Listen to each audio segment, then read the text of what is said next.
Lo que en el fondo hace que una máquina como un organismo vivo sea tan complejo es porque, como conversábamos en la clase anterior, está inmerso en un medio ambiente, pero debe tener una serie de mecanismos reguladores que le permitan mantenerse equilibrado internamente más allá de lo que pase en el medio ambiente externo.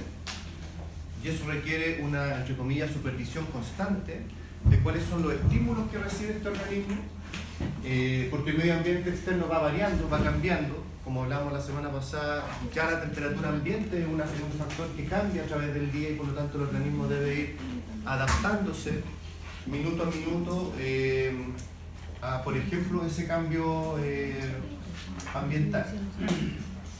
Afortunadamente somos organismos que tenemos una capacidad de adaptación, porque si fuéramos rígidos y no tuviéramos esta capacidad, en cuanto hubiera un cambio brusco en el medio ambiente, nuestro organismo colapsaría y hasta ahí llegaríamos.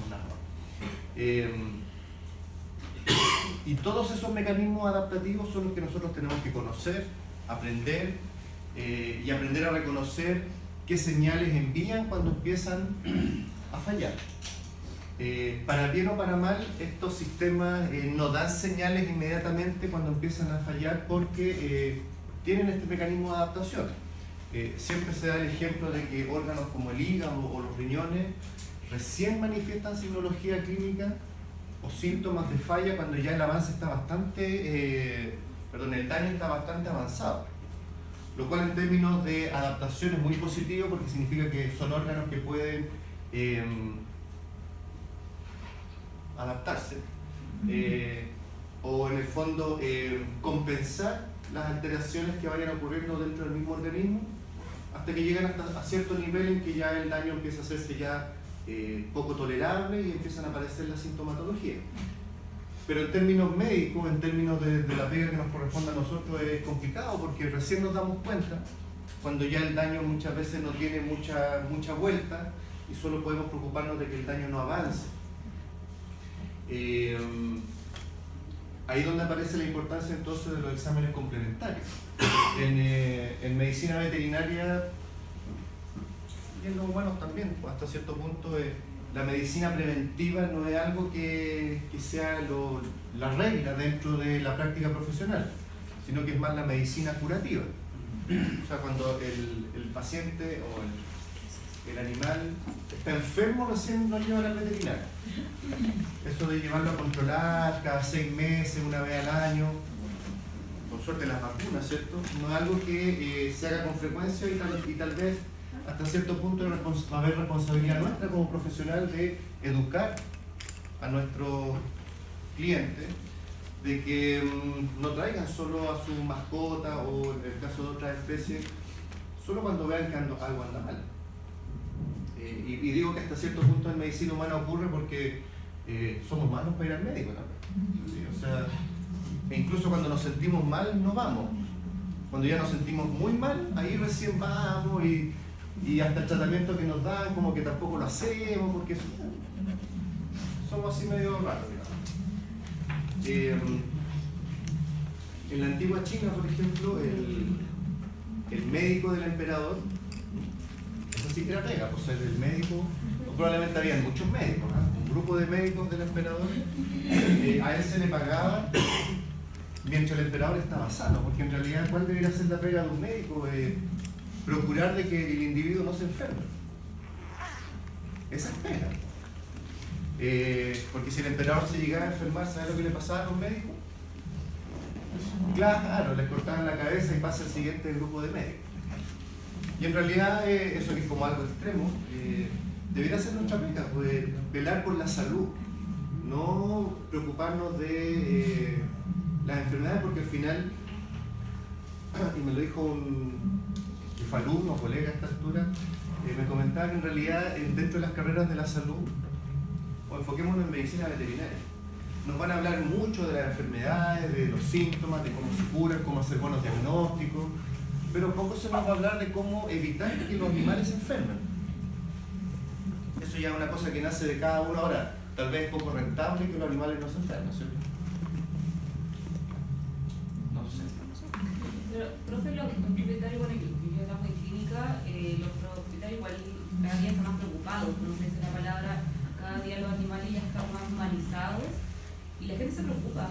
Y yo siempre les aconsejo, ejemplo, cuando viene el perro ya adulto, el peso, les digo, bueno, si pesa ejemplo 10 kilos, manténganlo, recuerden cómo es, no sé por qué, digo, porque cuando ya estamos viejitos, la gente lo olvida. Y pasa, ejemplo, cuando tiene ejemplo diabetes, la gente no se da cuenta, al igual que los animales. De repente dice, el gato adelgazó de la nada. Digo, no de la nada, tienen que darse cuenta poco a poco cuando la mascota está diciendo algo. Yo creo que hasta el día de hoy lo van agradeciendo, que uno está ahí constante, que uno se preocupa y da sus pequeños como consejos que de verdad que lo recuerdan. Entonces ahí me acordé de usted lo que me dijo el otro día y me pasó esto, me lo traje al tiro. O sea, hablábamos la semana pasada, no sé si en esta sección, pero todo ojalá no sea un boom y una moda la tenencia responsable de mascotas, sino que sea realmente un cambio de conciencia en lo que significa tener animales a cargo. Pero claro, ha cambiado mucho la actitud de las personas. Sí. Pero lo que tú comentas es porque además tú has dado el trabajo de educar, que es lo que hablamos al principio, de explicar. Y fíjense que muchas veces... sí, adelante. Y si uno se coloca en el lugar al otro lado de la mesa, si uno llevara... ¿Quién acá tiene hijos?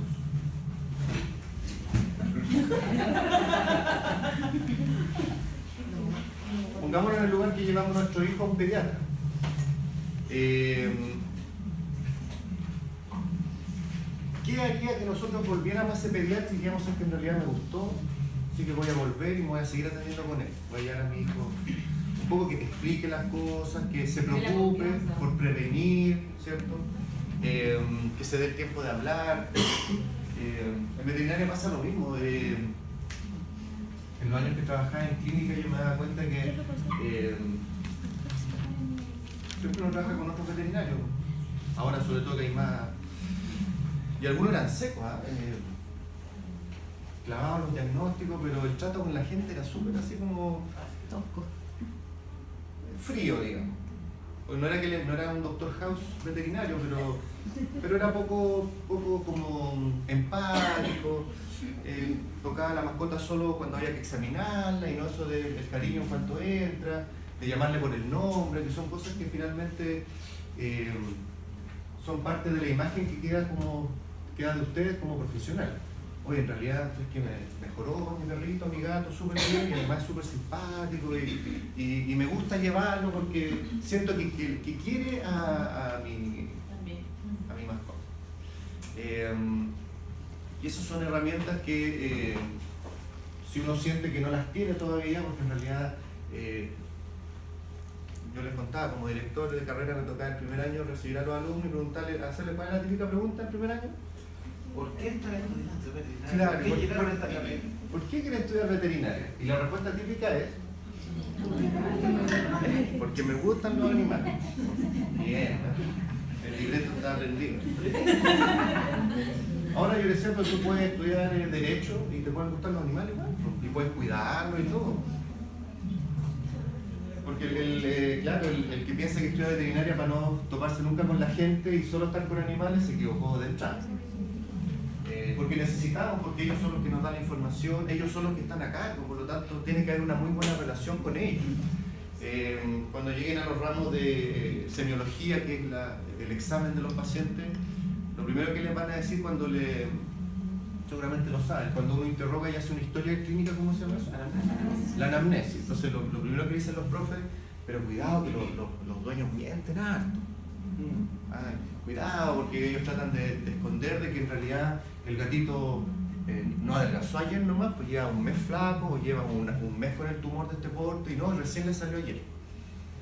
Y por lo tanto, para romper esa barrera hay que generar confianza en ellos, para que se hable y digan, ¿sabe que en realidad, pero mire, si está bien, si a lo mejor usted no se fijó, pero yo necesito que usted me dé la información, pero si tú lo retas porque no te ha contado, ¿quién es el único que sale perjudicado? El que está en la mesa esperando que lo atiendan.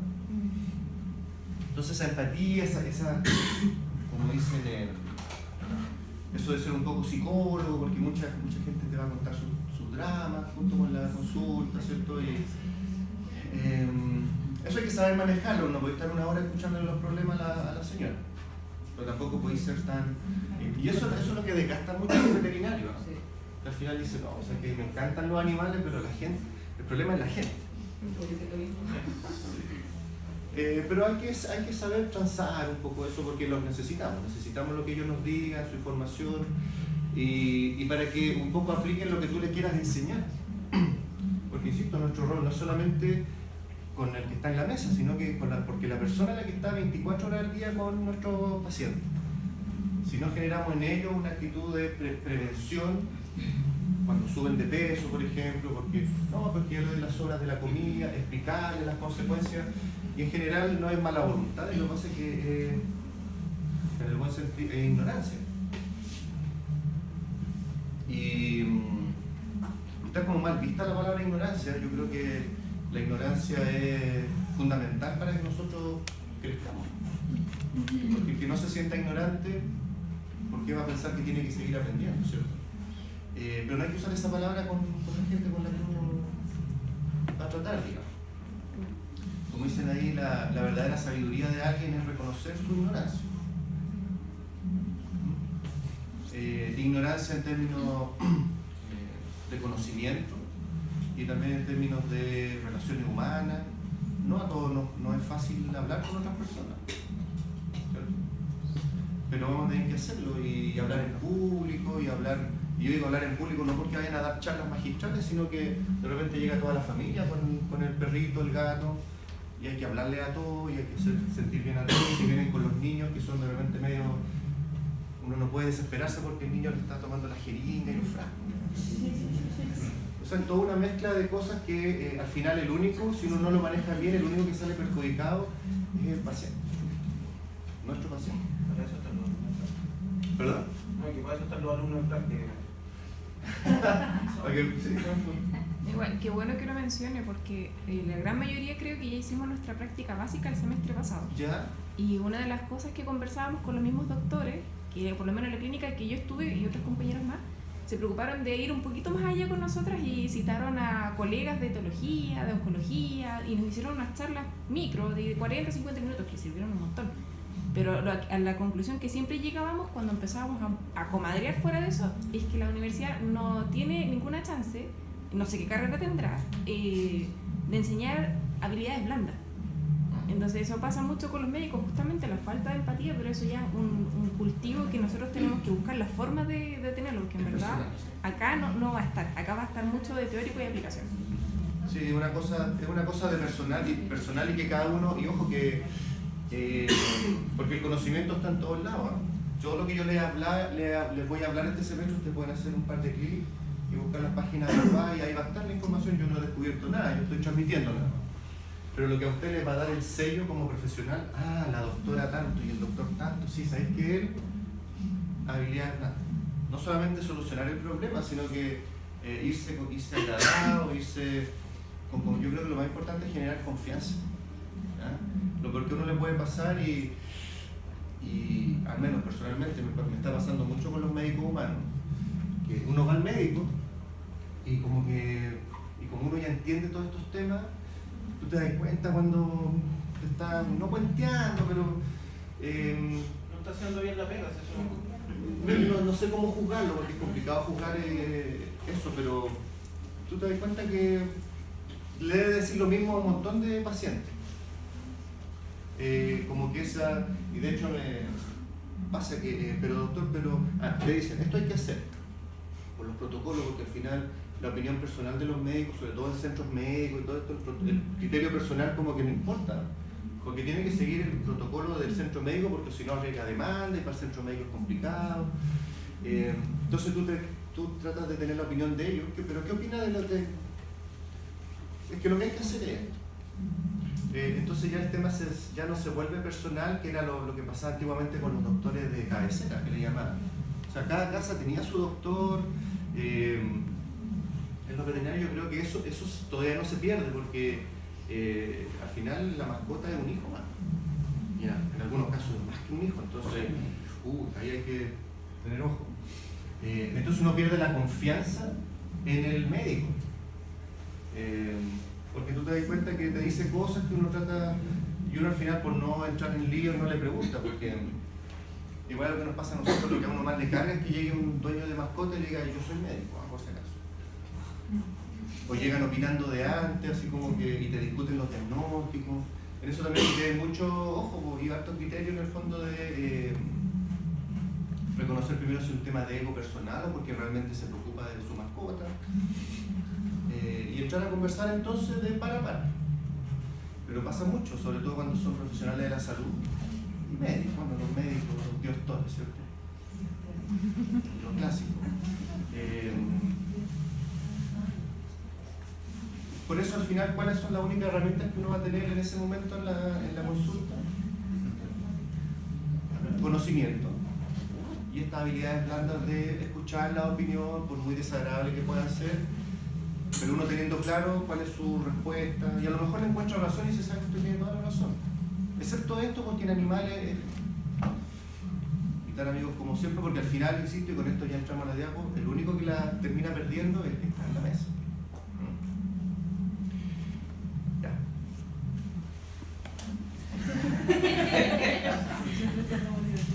Sí.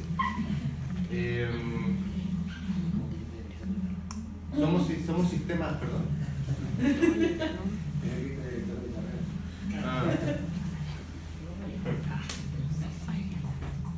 Puede ser porque ya voy a hablar de no, es que yo director de carrera que tuve en mi tiempo no. Yo lo conocía cuando tenía algún problema, ¿no? Eso es fome porque.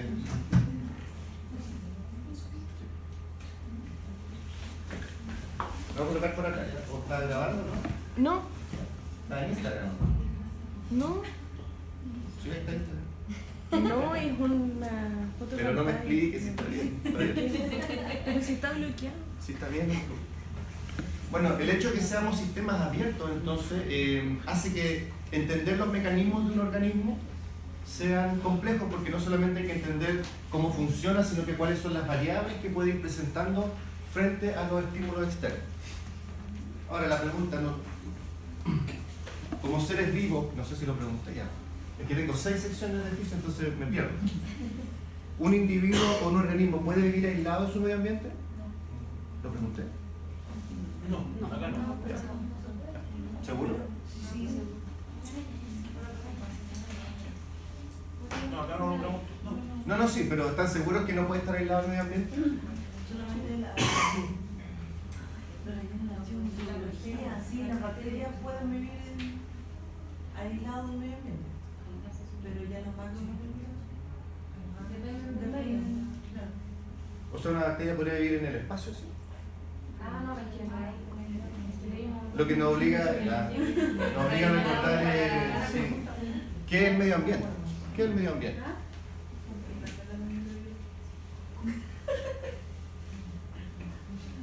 Se deben ser todos los factores a los que estamos expuestos constantemente, ya sea la luz, el aire. Claro, que son los factores que en ecología le llaman los factores abióticos. Y los factores bióticos son la relación con el resto de los seres vivos. Claro, uno no puede vivir aislado de un medio ambiente porque nosotros al menos ya como seres, como mamíferos, necesitamos la luz solar, necesitamos alimentarnos de otros seres vivos, necesitamos tierra, agua, por ejemplo. Por lo tanto, necesitamos estar en contacto con el medio ambiente, pero al mismo tiempo necesitamos estar constantemente evitando que ese ambiente influya demasiado en nuestro medio ambiente interno. Por ejemplo, ¿existen seres vivos que pueden producir su propio alimento? ¿Sí? Claro. Tenemos los organismos autótrofos. Recordemos lo que era la cadena trófica, que antes se llamaban cadena alimenticia. Pero como trofo, ¿qué significa? ¿Qué significa trofo? Alimento. Alimento. Así que cadena trófica o cadena alimenticia es lo mismo.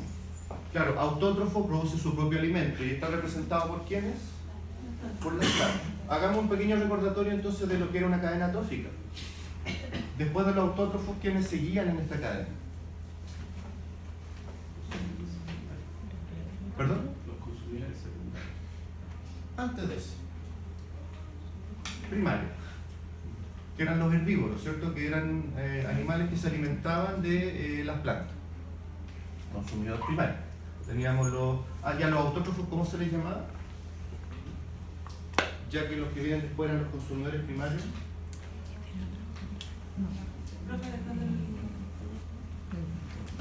No, acá. Ah, gracias. Sí, por eso el telón, no es la pantalla. Los productores, ¿se acuerdan? Los productores eran las plantas, los autótrofos, después venían los consumidores primarios, que eran los herbívoros, después venían los consumidores secundarios, que eran carnívoros. Y en realidad aquí, dependiendo de la complejidad y la trama que hubiera de... Adelante, sí, por favor. Dependiendo de la trama o simple o compleja, podríamos tener consumidores terciarios, cuaternarios, etc. Pero al final todo terminaba en un último eslabón, que eran ¿quiénes? Que era el final de toda cadena alimenticia, termina con ¿quiénes? Pongámosle nombre. Pongámosle nombre. Está el pasto, el conejo se come el pasto, no sé, el zorro se come al conejo, tal vez el puma se podría comer al zorro. ¿Y al puma quién se lo come?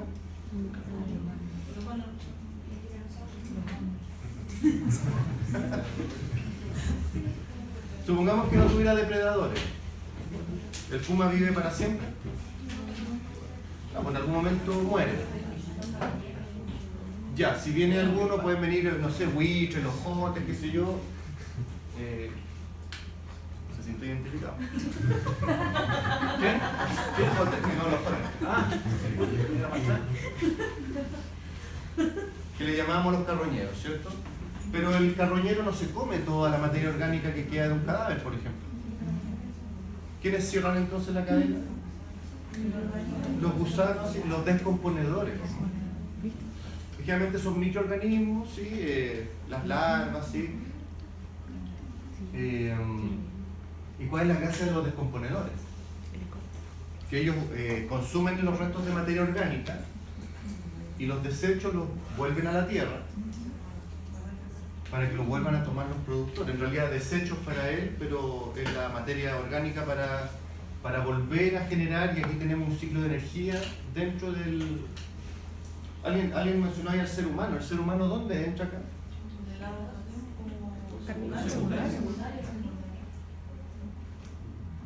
Sí, primario, secundario, terciario, se come todo, digamos. Sí, el problema es que dentro del ciclo no participa mucho, en el sentido de que ¿cuál es el aporte del ser humano en esta cadena trófica? Porque ni siquiera nos entierran en la tierra, pues nos meten en cajas de cemento que son nichos y ni siquiera vienen los descomponedores. Sí, no son mucho aporte.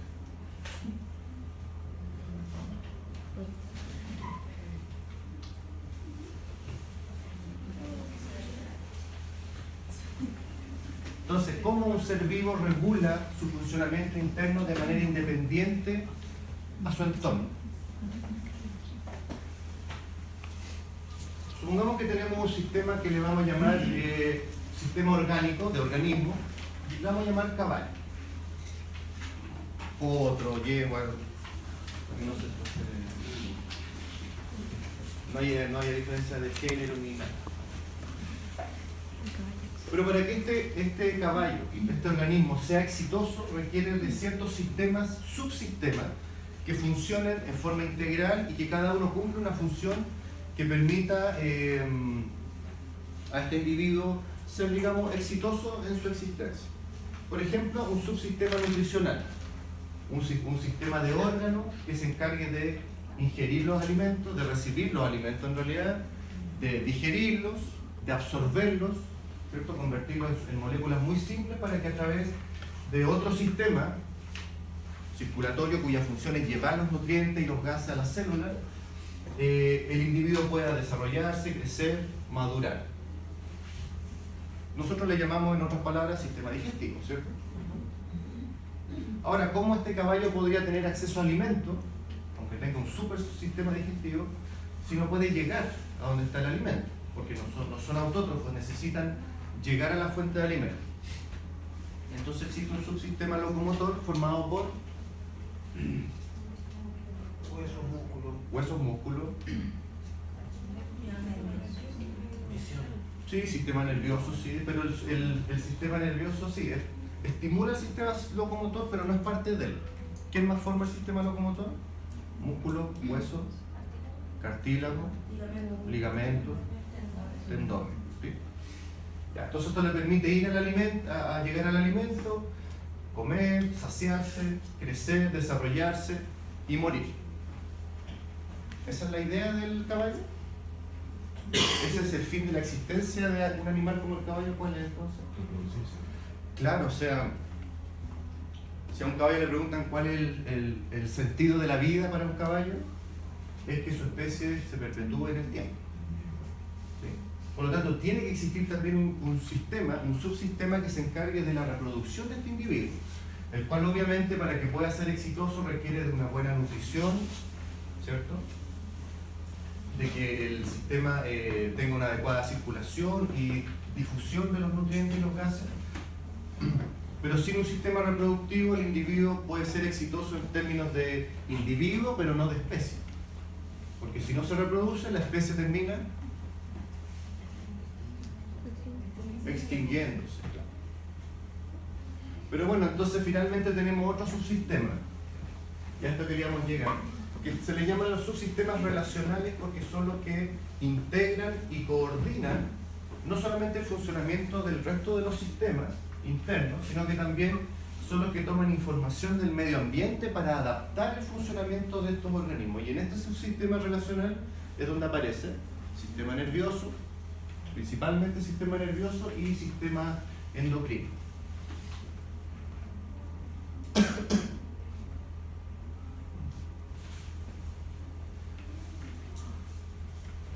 Siempre hablamos de que para que el organismo pueda funcionar de manera adecuada necesita tener un cierto funcionamiento constante. Hablábamos la semana pasada de las constantes fisiológicas, que eran en el fondo señales que nos mostraban cómo estaba funcionando o cuál era el estado del medio interno de un individuo. Porque siempre lo que buscan todos estos mecanismos adaptativos es encontrar un equilibrio. Y ahí es donde aparece el concepto de homeostasis, que en realidad no es un concepto muy nuevo, sino que recién del siglo XX, en el que habla de que el adecuado funcionamiento de un organismo depende de un equilibrio de su medio interno. Y claro, el concepto de homeostasis significa homo igual, stasis, estar quieto, como estático. Literalmente significa eso, pero en realidad ¿a qué se refiere? Que cuando nosotros tomamos constantes fisiológicas y sabemos que tenemos que esperar ciertos rangos, es porque en el fondo pensamos que siempre todo está constante en el interior. Pero nosotros hemos conversado de que este es un equilibrio que es dinámico, porque la temperatura no siempre es 36 grados en nuestro caso, sino que varía del 36,1 a 2, 35,9. Todo depende de la información y la necesidad que el individuo recibe. Entonces, ¿cómo se definiría homeostasis? El estado de equilibrio en el que se mantiene el ambiente interno.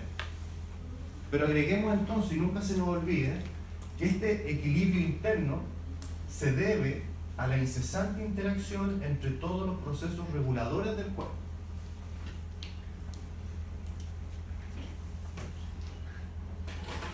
Y esos procesos reguladores, del momento que somos sistemas abiertos, deben estar constantemente modificándose para que el ambiente interno se adapte al medio externo.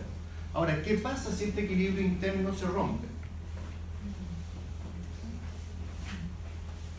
Aparece la enfermedad. Cuando este concepto, cuando esta condición de homeostasis se pierde, aparece lo que llamamos enfermedad.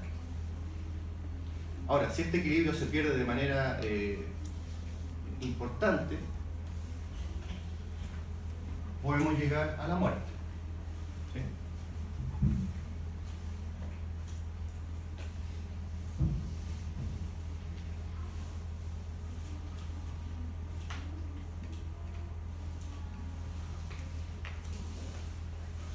Ahora, en gran parte, que este equilibrio interno se pueda mantener de manera adecuada requiere de un correcto intercambio entre los fluidos y el agua corporal.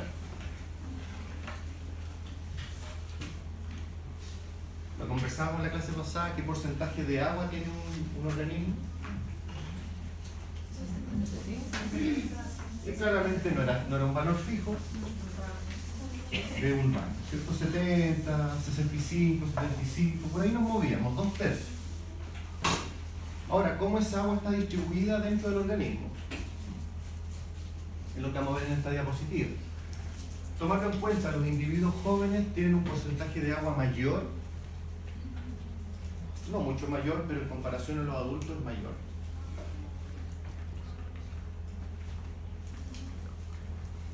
Y por lo tanto, uno inmediatamente puede entender de que un recién nacido o un animal en desarrollo, joven, cachorro, por ejemplo, potrillo, ternero, va a estar mucho más, va a ser mucho más sensible a las deshidrataciones o a las pérdidas de líquido, porque su organismo está formado en un mayor porcentaje de agua que, por ejemplo, un individuo adulto. Por eso un individuo adulto, no sé, doy un ejemplo básico, ¿no? Lleva 2 días vomitando. Sin embargo, uno lo ve que igual se mantiene, se mueve, pero un cachorro, un día vomitando y el cachorro queda planchado, no tiene por dónde.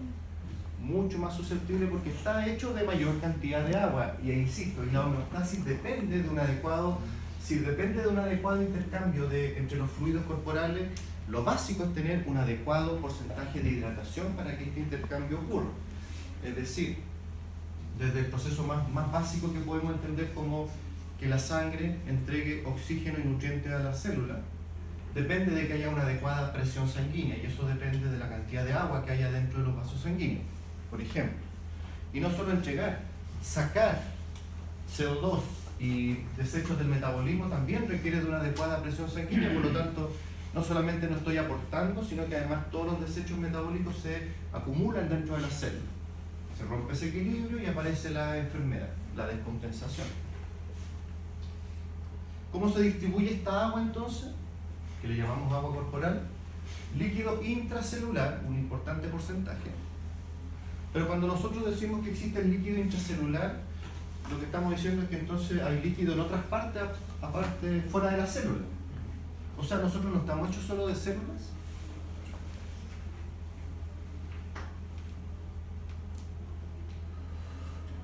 ¿O sí?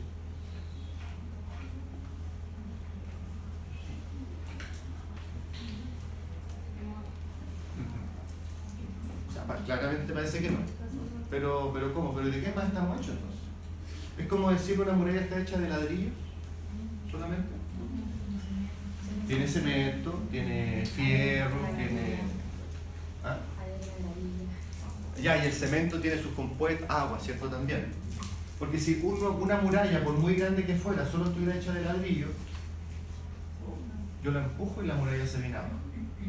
En nuestro caso es igual, si nosotros solo fuéramos células, seríamos una gelatina en el suelo de células. ¿Cierto? Claro, existe lo que se llama el intersticio, tejido intersticial,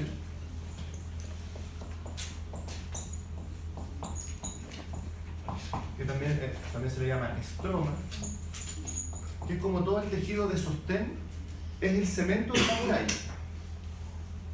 Es lo que le da, es un tejido fibroso.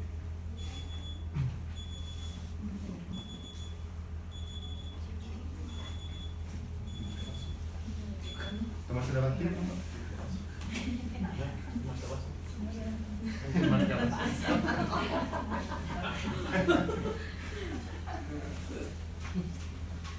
¿Qué es lo que le da entonces sostén al tejido, a los tejidos?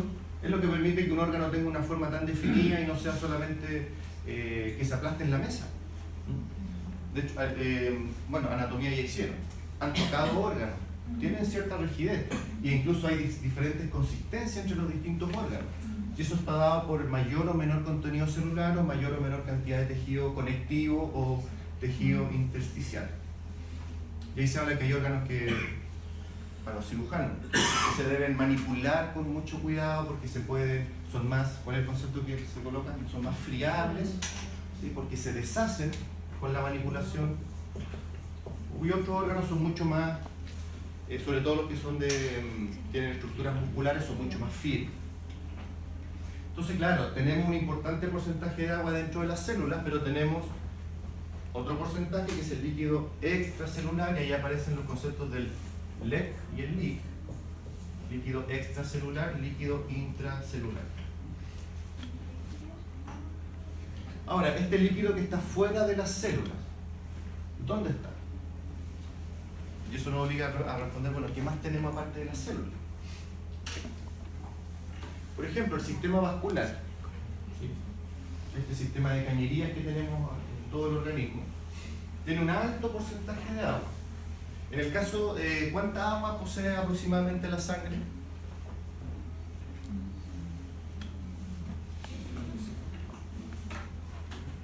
80, dijeron por ahí. Yo creo que anda cerca de los 90. 90, o sea, como mucha agua. Sí.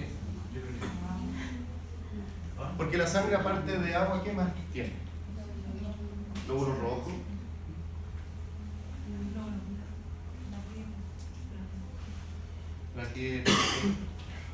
Sí, cierto, tiene los elementos figurados, que son los componentes celulares, y tiene una parte líquida que no se le llama agua, en realidad se le llama plasma, o también se le llama suero, son casi lo mismo. Pero claro, es un 70%, 2/3 también. Y si yo les pregunto, ¿y una célula del sistema digestivo qué porcentaje de agua tiene? Sí, del sistema digestivo. ¿Una célula? O un tejido, sí, una célula. Habíamos dicho que era del orden del, o sea, que cada una célula era del orden de los 70-80%. Bueno, Sí, 60, depende de la edad, ¿cierto? Sí, 2/3. Y una célula, una neurona, 2/3. Y del sistema urinario, 2/3. La proporción es siempre igual en todos los tejidos del organismo. Ahora, importante el líquido que se llama el líquido intravascular, ¿sí? Porque permite mantener un volumen sanguíneo, lo que es fundamental para mantener la presión sanguínea y para mantener la perfusión de todos los tejidos. Perfusión entendiendo porque llegue oxígeno, nutrientes. Como las cañerías de una casa, ¿sí? Si no hay adecuada presión, yo abro la llave y claro, y el chorrito apenas sale. Es lo mismo. La gran diferencia es que en el organismo estas cañerías pueden disminuir su tamaño o aumentar su tamaño, vasoconstricción o vasodilatación, dependiendo de las necesidades, porque si un individuo se empieza a deshidratar, yo puedo contraer un poquito las cañerías y la presión la recupero. En cambio, en una casa, lo único que puedo hacer es meter más líquido. Y es finalmente lo que nosotros hacemos cuando hacemos una terapia con fluidos. Un individuo puede morir porque cuando baja el volumen sanguíneo, ¿cómo se llama? No, está mal hecha la pregunta. hipovolemia. Ah, perfecto, eso.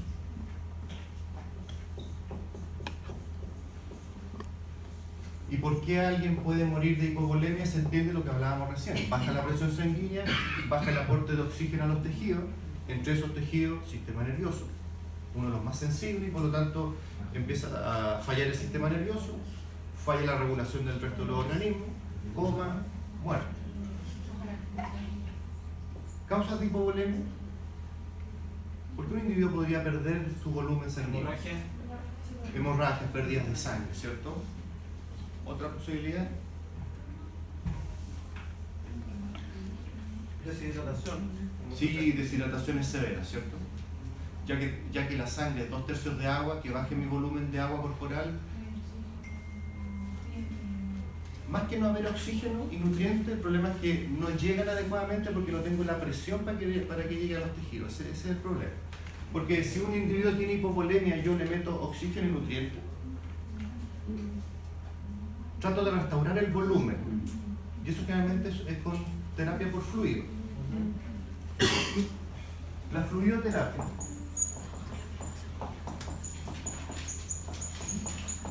Esto es solo un Recordatorio o... La fluidoterapia está compuesta de 3 áreas. ¿Las conocen? O en ese sentido,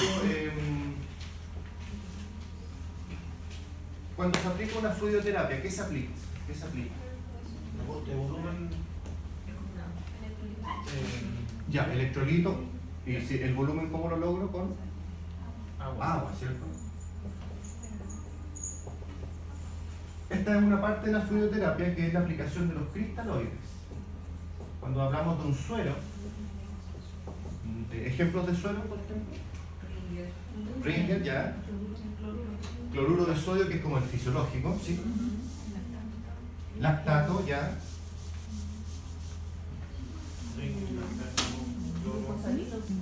El glucosalino tiene un poquito de glucosa, ¿cierto? O hay sueros glucosados.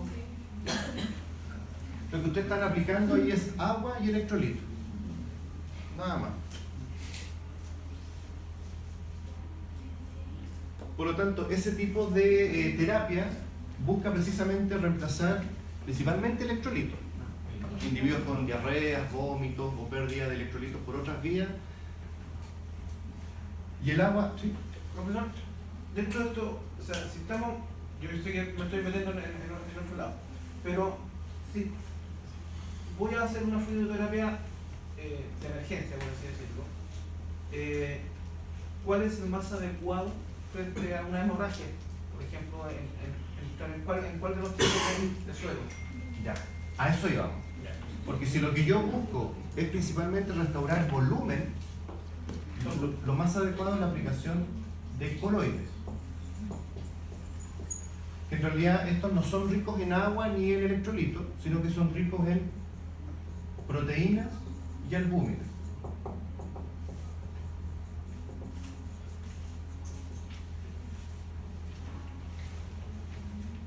¿Por qué? Porque las proteínas plasmáticas y las albúminas tienen una alta capacidad de retener agua. Y por lo tanto, yo inyectando este tipo de productos, que además no se pierden por la orina, y por lo tanto yo me aseguro que se mantengan porque no pueden filtrar por los riñones, mantengo estas proteínas en circulación captando agua.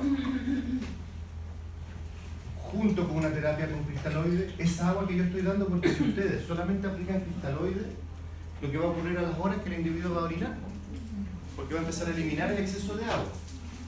Pero con esto yo me aseguro de que parte de esa agua queda en el volumen sanguíneo y por lo tanto se retiene. ¿Ya? Ahora, si la causa es una hemorragia, mientras yo hago esto tengo que saber por qué hay hemorragia y tratar la causa original, ¿cierto? Y la última parte de la fluidoterapia es la terapia con hemoderivados.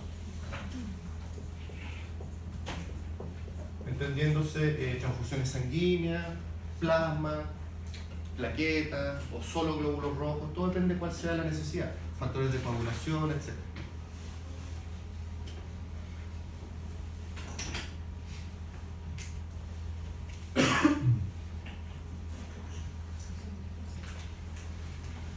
En este sentido, cuando hablamos de hipovolemia, aparece el concepto de shock.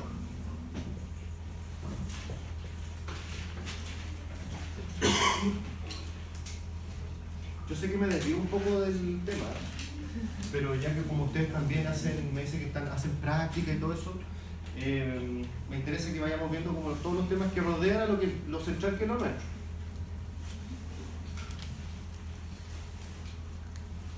Hemos escuchado la palabra shock. Oye, quedó choqueado. O mira, recién lo atropellaron, así que viene en shock. Ojo, cuidado. ¿Pero qué es el shock? Porque además aparece el concepto de shock hipovolémico.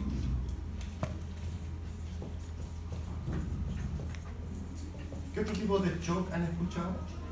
Anafiláctico, Anafiláctico, traumático. traumático, ya en el sentido, como esos postraumáticos. Un TEC podría provocar un shock. ¿Por qué? No, pero está bien, perdón, no importa, ¿ya? ¿Algún otro? ¿Un shock térmico o dérmico? Térmico, ya.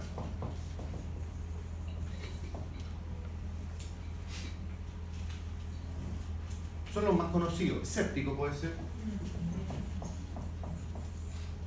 cardiogénico.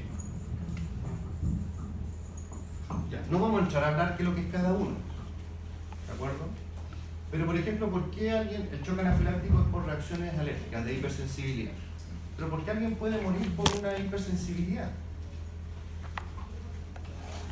¿Por qué alguien puede morir porque tiene una infección en la sangre? ¿O por un exceso de temperatura? Algo tienen en común todos. Y tal vez el hipovolémico el que nos refleja de mejor manera qué es lo que tienen en común todos los shocks. Y para entenderlo muy simple,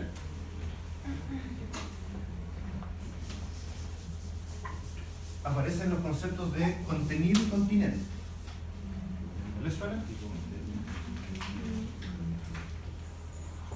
Suenan raros, pero en realidad son muy fáciles de entender.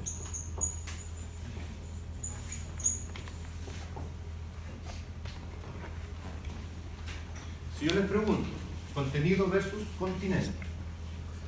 Si yo les pregunto, ¿cuál es el contenido del sistema circulatorio? ¿Ustedes qué me van a decir? El contenido del sistema circulatorio. Plasma, agua. Sangre. La suma de todo lo que usted dijo, sangre. Y por lo tanto, ¿cuál es el continente? ¿Qué es lo que lo contiene? Vasos sanguíneos. Porque el corazón... Es como todo el sistema en sí. Sí, el corazón es más una bomba porque en términos de volumen de sangre es mucho menor a lo que tiene todo el resto del sistema circulatorio, pero está bien.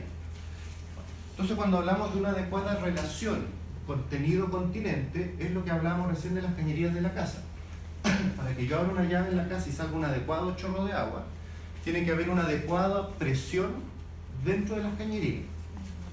Una adecuada relación contenido-continente significa que tengo un adecuado volumen en relación a mis cañerías, en este caso a mis vasos sanguíneos.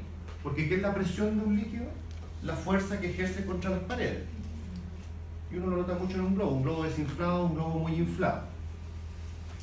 Si por una hemorragia pierdo sangre, ¿qué le pasa a mi contenido? Que empieza a disminuir porque estoy perdiendo volumen.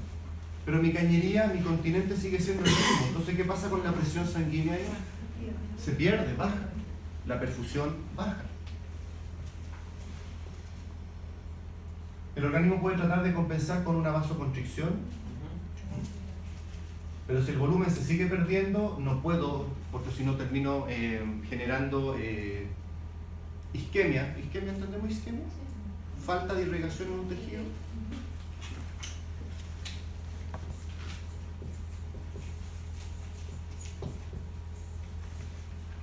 Entonces, si contraigo todas mis cañerías, al final la sangre no llega a ninguna parte. O sea, no puedo, por tratar de recuperar mi presión, hacer que finalmente las cañerías se cierren. Bueno, lo que tienen en común estos shocks, todo este tipo de shock, es que se pierde esta relación. A veces se pierde, como en el caso del hipovolémico, porque perdí contenido, o a veces se pierde, como en el caso del shock anafiláctico, porque aumenta el continente. Porque lo que genera, por ejemplo, una reacción alérgica severa es una vasodilatación de todos los vasos sanguíneos del organismo. Y si en cosas de segundos o minutos todos mis vasos sanguíneos se dilatan, ¿qué pasa con mi contenido? Aunque es el ideal, se pierde la presión, se pierde la relación, se pierde la perfusión de los tejidos. En el caso del shock cardiogénico, el corazón no late adecuadamente, por lo tanto la cantidad de sangre que empieza a expulsar no es la adecuada, no es el volumen adecuado, el contenido disminuye también. O sea, finalmente todos los shocks, y ahí en su momento van a estudiar en detalle cuáles son los mecanismos de todo ello, derivan en este problema. Y siempre que esta relación se pierde, la perfusión sanguínea se pierde, y por lo tanto no hay oxigenación de tejidos, no hay nutrición, no se forma energía, y eso hace que el individuo empiece a colapsar. ¿Okay? Para que todo esto se mantenga adecuado, entonces necesito siempre, y ahí volvemos a esta frase, un adecuado volumen, una adecuada cantidad de agua corporal, porque si esta agua disminuye, la distribución de todos los nutrientes y de los gases disminuye también. Además del líquido intravascular, tenemos el líquido intersticial, que era el del cemento de la muralla, ¿se acuerdan? Entonces toda esta agua que está rodeando las células y que es lo que permite el transporte a través de las membranas. Cuando hablamos de que sustancias salen de la célula a través de la membrana por distintos tipos de transporte, lo hacen a través de un medio acuoso, sí, acuoso. Tiene que haber entonces una adecuada cantidad de líquido intersticial. Y finalmente tenemos lo que llamamos fluidos corporales, fluidos orgánicos, mejor dicho, que en este caso son fluidos que tienen una composición química particular porque cumplen funciones específicas en distintos lugares del organismo. No es solo agua en este caso. Su función no es solamente dar volumen o generar transporte, sino que tienen funciones más específicas. El primer ejemplo que tenemos ahí, el LCR, es el líquido cefalorraquídeo. ¿Qué es el líquido cefalorraquídeo? El nombre un poco nos indica dónde se ubica. Pero salgamos rápido y ahí partimos bien con él. Ya estamos en la hora del recreo.